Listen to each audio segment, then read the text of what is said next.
specifically made this part of the video just for you. And the reason why I'm doing this is I remember being that high school athlete who wanted to do everything possible in order to reach college football. That was my goal. I wanted to play Division I, and thankfully I had the opportunity to do that.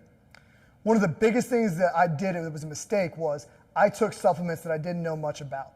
I didn't have a fantastic strength coach, dietitian, or any sort of coaching mentor who could lead me through some of that decision-making process, which is unfortunate for me. I didn't take anything that risked my health. I took supplements, however, that I never researched and that were not third-party tested, which could have led to a failed drug test potentially. Thankfully, they didn't. And I could have also led to serious health problems if I had continued to take them and didn't do my research as I got older. These are things that you cannot afford at your level and your age. It can lead to serious health effects.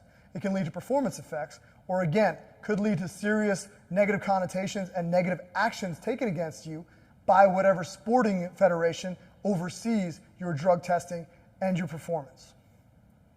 It is important to know exactly what you should and should not take and to use the correct third-party tested, I'm going to say it again, third-party tested supplements. Not the random stuff your buddy's taken or your teammate or your friend, but stuff that has actually been proven by research, is appropriate for your age and your specific goals, and will allow you to reach your goals in the safest and most effective way possible. That is why this video is so important, specifically for you as an athlete, to make sure you understand why it is important to us as a coaching staff to help you educate yourself on how to make the best decision possible and where you should go for that education. So make sure you click on the link below to make sure you understand what you should be doing, what you should be taking, and what research you should be reading as you move forward and if you decide to take supplementation. Two of the links you'll see on there are how to work with your parent if you're still in high school to decide what supplement you should be taking, and also what supplements I would let my child take. I'm an extremely overprotective father, total honesty.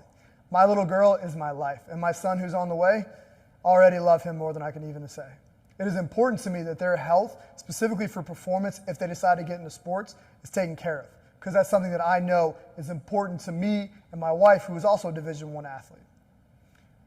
As we go through this, and I wrote those articles specifically so you would understand why it is so important.